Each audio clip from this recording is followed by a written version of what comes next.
ইউনূস সরকার সংস্কার করতে গিয়ে এসে কতগুলো শিশুকে হত্যা করে দিয়ে গেল। 24-এর গণঅভ্যুত্থানের মধ্য দিয়ে একটা ফ্যাসিস্ট সরকারের পতন ঘটানো হয়েছিল। তারপরে একটা সংস্কারের সরকার আমাদের ঘাড়ের উপর চেপে বসলো, যাদের এই দীর্ঘ 15 বছরের ফ্যাসিবাদী আন্দোলনে কোনো ভূমিকা ছিল না, তারা হঠাৎ করে একটা ম্যান্ডেট পেয়ে গেল দেশের সংস্কার করার।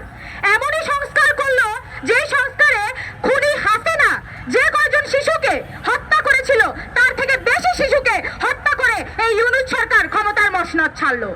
বন্ধুগণ, সরকারি রিপোর্ট অনুযায়ী জুলাই গণঅভ্যুত্থানে শিশু হত্যা সংখ্যা 138 জন।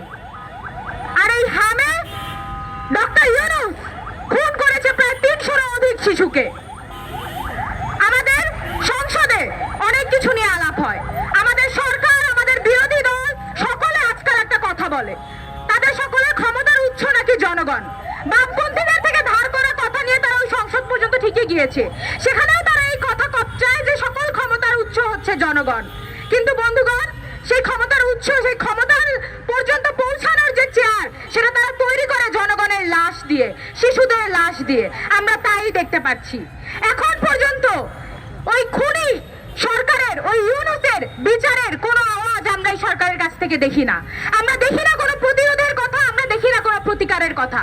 কিছুক্ষণ আগেও বক্তারা বলে গেল যে এই ঢাকা বিশ্ববিদ্যালয়ের কেন্দ্রীয় যে খেলার মাঠ, তাকে তার চাওয়া হয়েছিল চিকিৎসার জন্য, শিশুদের চিকিৎসার জন্য জরুরি ইউনিট হিসেবে সরকার থেকে চাওয়া হয়েছিল। এই ডাকসু, এই যে ক্ষমতার কাছাকাছি অবস্থান করা আর একটা দল, তারা সেটা দিতে নারাজ হলো। বন্ধুগণ, আমাদের শিশুরা মরছে, আমাদের দেশের ভবিষ্যৎ পুড়ছে, কিন্তু আমাদের সরকারের, আমাদের বিরোধী দলের তা নিয়ে টনক নড়ছে না।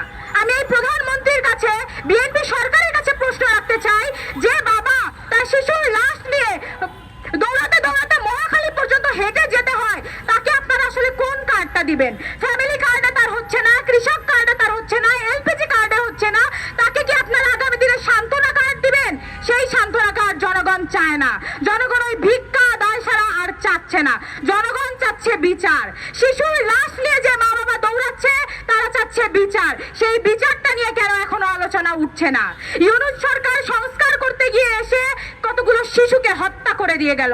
বন্ধুগণ, সেই বিচার নিয়ে কোনো আওয়াজ নাই, সেটা নিয়ে কোনো পদক্ষেপ নাই। আমরা এখনো দেখছি না যে এই সরকারের টনক নড়ছে, কোনো জরুরি অবস্থা তারা ঘোষণা করছে, আইসিইউর সংখ্যা বাড়ানো হচ্ছে, অক্সিজেনের সংখ্যা বাড়ানো হচ্ছে, আমরা তেমন কোনো খোঁজ পাচ্ছি না।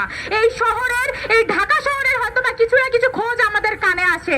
আমরা কি ওই দুর্গম পাহাড়ের ঘটনা জানি, যেখানে সরকার মদতপুষ্ট ওই সেনাবাহিনী পাহাড় কেটে কেটে রিসোর্ট বানাতে পারে, কিন্তু একটা হাসপাতাল এখনো কোনো সরকারের আমলে তৈরি করা হয়নি। সেই শিশুরা কিভাবে জীবন যাপন করছে, সেই শিশুদের মায়েরা বাপেরা কি কষ্ট পাচ্ছে, সেইটা আমাদের সরকারের কাছে যায় না। ফ্যামিলি ম্যান তারেক রহমানের কাছেও সম্ভবত সেই কান্নার আওয়াজ পৌঁছায় না। বন্ধুগণ, আমরা স্পষ্টভাবে জানাতে চাই যে অনতিবিলম্বে এই সরকারকে যে মহামারী দেখা গেছে তা ঠেকানোর জন্য তার গুরুত্বপূর্ণ ব্যবস্থা গ্রহণ করতে হবে। পাশাপাশি ইন্টারিম সরকারের দায়ী যারা আছে তদন্ত সাপেক্ষে তাদের বিচার নিশ্চিত করতে হবে।